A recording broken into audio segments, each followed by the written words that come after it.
Hello friends, আজ আমার নতুন ব্লগ নিয়ে চলে এলাম আপনাদের কাছে। আজকের ব্লগটা অ্যাকচুয়ালি কোনো ফিটনেস নিয়ে না। আজকের ব্লগটা হচ্ছে আজ আমার তায়াজি হজরত মোহাম্মদ জাকিরিয়া স্যার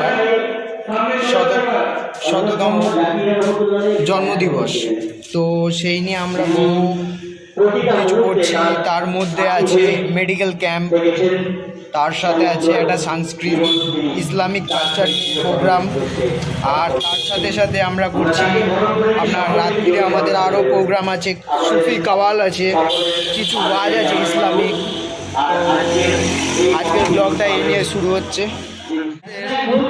ক্যাম্প চলছে, এখনও ক্যাম্প চলছে। ছোটো ক্যাম্প স্টার্ট হয়ে গেছে, অলরেডি ক্যাম্পটা চলছে আমাদের।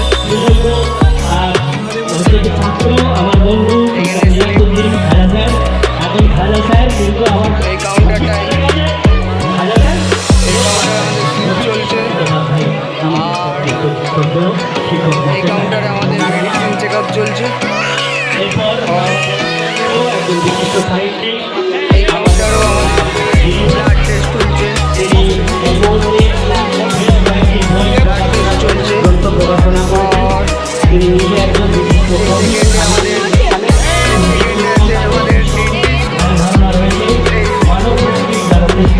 আপনি কি স্যাটিসফাই? একদম একদম একদম একদম ফুল স্যাটিসফাই। আমাদের ক্যাম্পটা আপনার কেমন লাগছে? বন্দ্যোপাধ্যায় মহাশয় তাকে আমরা বরণ করে নিচ্ছি, বরণ করছেন আমার বন্ধু আমরা বরণ করে নিচ্ছি মিঠু ব্যানার্জি মহাশয়া, যিনি আমাদের ক্যাম্প বর্তমানে আনন্দ পাবলিশার থেকে তার অনেক কয়েকটি বই সম্পাদনা করেছেন, লেখালেখির সঙ্গে যুক্ত, এবং আপনারা নিশ্চিতভাবেই তাকে আরও আগামী দিনে আরও অনেক বড় মাপে হিসাবে আপনারা আবিষ্কার করবেন। আয়ুর্বেদিক উপস্থিত হয়ে আমাদের এখানে আমাদের আয়ুর্বেদিক ক্যাম্প চলছে এখন। আমি আর এই হলো আমাদের মাজারশরীফ মানুষ, একেবারে হজরত সাহেবের মানুষ, আমার সাথে হজরত মোহাম্মদ জাকিরিয়া রহমতুল্লাহের মাজার শরীফ। আর এই আমাদের ক্যাম্প, এই প্রোগ্রামটা চলছে যেটা, এই আমাদের প্রোগ্রাম। গোপালবাবু একটু পর বলবেন।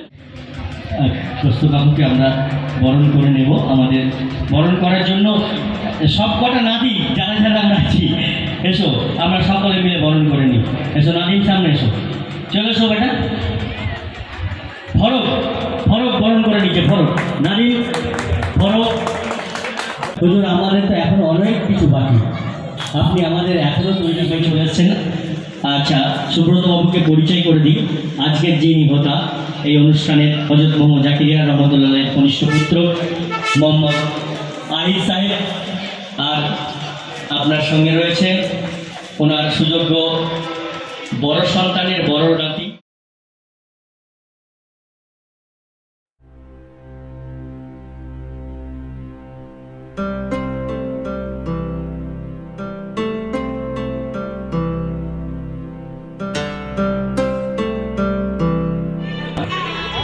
তাকে দেখা মাত্রই যাকে বলা হয় লাভ অ্যাট ফার্স্ট সাইট, প্রথম দেখাই প্রেম।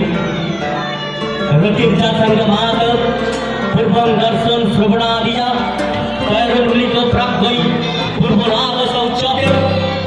সেই পূর্বরাগ সৃষ্টি হলো তার অন্তরে। তাকে দেখেই তিনি নিজেকে সম্পূর্ণভাবে অর্পণ করার কথা ভেবে নিলেন। তিনি তাকে জিজ্ঞাসা করলেন, মহৎ ব্যক্তিদের চেনার উপায় কি? তিনি বললেন, বাবা, যাকে দেখা মাত্র আল্লাহ এবং আল্লাহর ওলির কথা মনে পড়ে, তিনি সর্বশ্রেষ্ঠ আল্লাহর বন্ধু।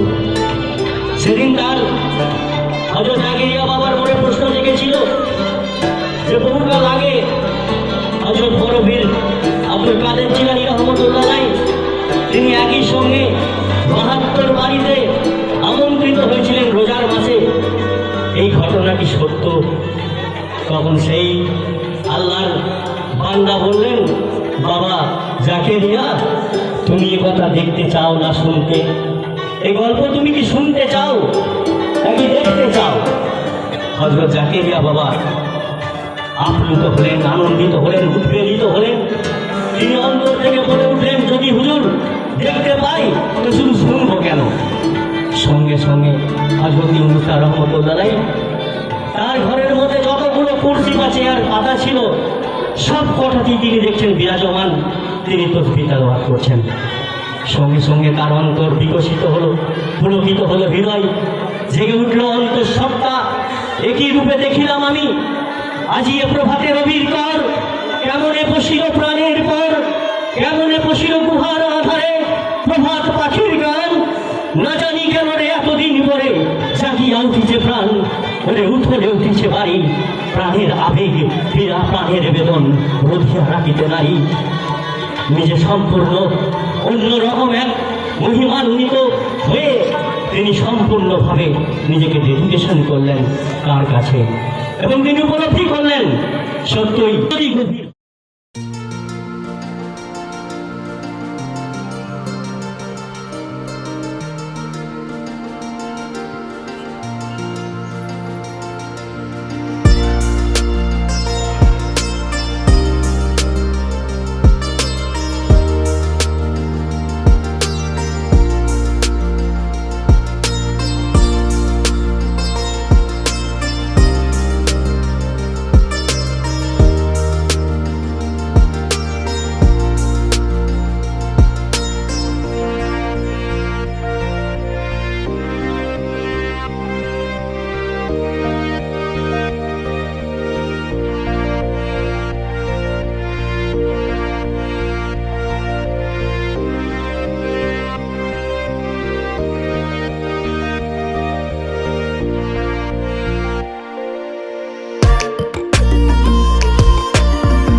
বিশিষ্ট চিকিৎসক তাকে আমরা বরণ করে নিচ্ছি। কিছুক্ষণের মধ্যে আমরা আমাদের ডাক্তারবাবুদের বলবো তাদের চিকিৎসা শুরু।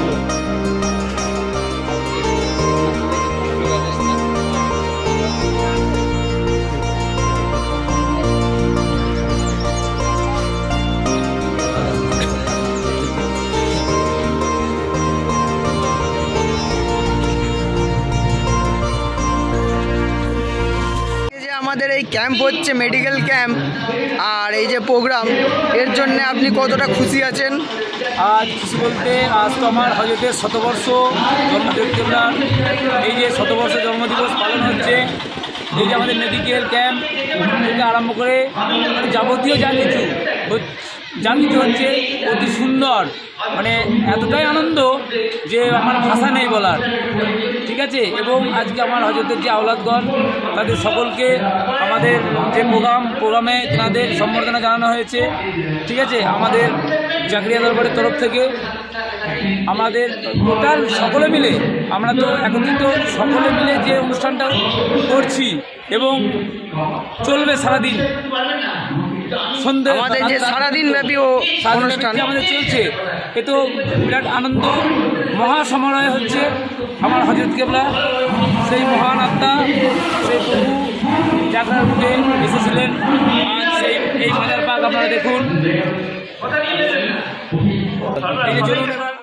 এই যে আমাদের ভাই সাহেব, তিনি প্রচন্ড ভয় গান ছুটকে, এটা তাহলে ব্লগে দিচ্ছি। হ্যাঁ ব্লগে দাও, ওই জন্য ভয় দিলেন। আমি ইনার সাহস বাড়িয়ে গ্রুপ নির্ণয় করে দিলাম, উদাহরণ দিলাম, গ্রুপ নির্ণয়।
হ্যালো